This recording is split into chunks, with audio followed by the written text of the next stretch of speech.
Eric, what is your advice? I mean, how big a part in dealing with these type of challenges would you say a positive mindset and just mindset in general has in terms of that negative loop of thinking that you're talking about, right? Mm-hmm.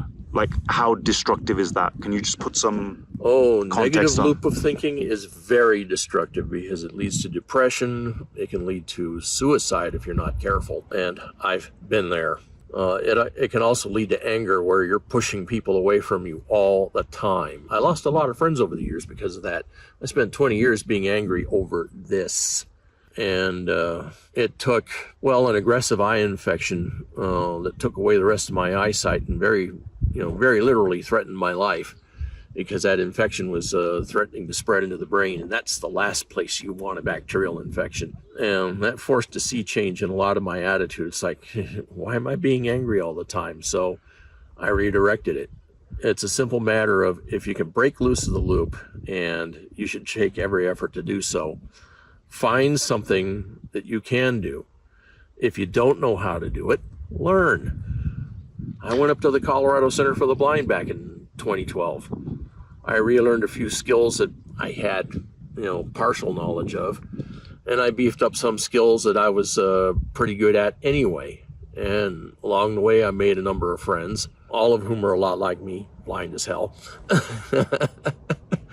Yeah, I make jokes about my own disabilities. That's another thing. If you can't laugh at life, you're taking it way too seriously. Besides, you can't get out of it alive.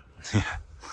And Eric, a lot of people will say that, a lot of clients of mine, they have these thoughts that have become a pattern over time. Usually it starts with, I start to have symptoms, I go online, I start seeing other people with symptoms, and I start seeing people who've lived with this for 10 years, 15 years, who are still complaining, and I'm like, oh, damn, I'm going to go down that road. That's when you realize at that point, you can't go down that road. Okay, fine. Change your focus. Yep. Instead of concentrating on all the people who are going through this round and round and round she goes. Where she stops, nobody knows. You concentrate on the people that have recovered, right? Yeah, you concentrate on those recoveries. You find the people who have recovered or who are recovering. And recovering is kind of a lifelong thing.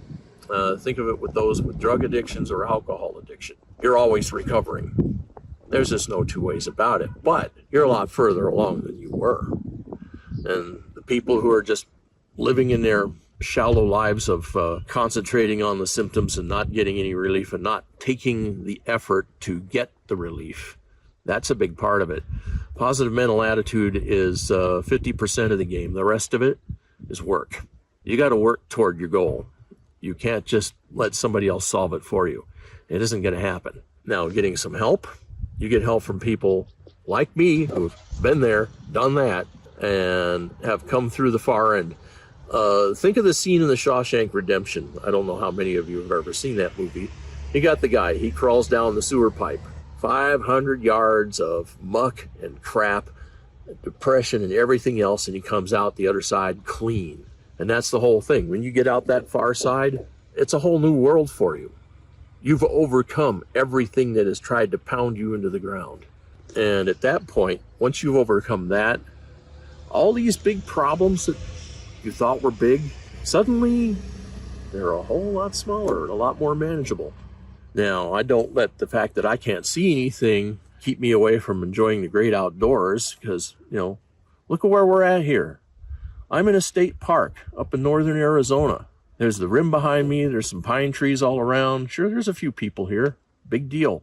The natural bridge is over that way somewhere. I'm out in the sun. There's a breeze blowing. I hear some birds. It's a relaxing environment. This is one of the things that you might have to do. If you're stuck at home being depressed, go out, do something. Do this. Sure, you might not feel all that great that day, but at the end of the day, you did something. You're not sitting around feeling sorry for yourself. And that's the last thing I want to do is sit around feeling sorry for myself. I got out of that particular mode of thinking a long time ago.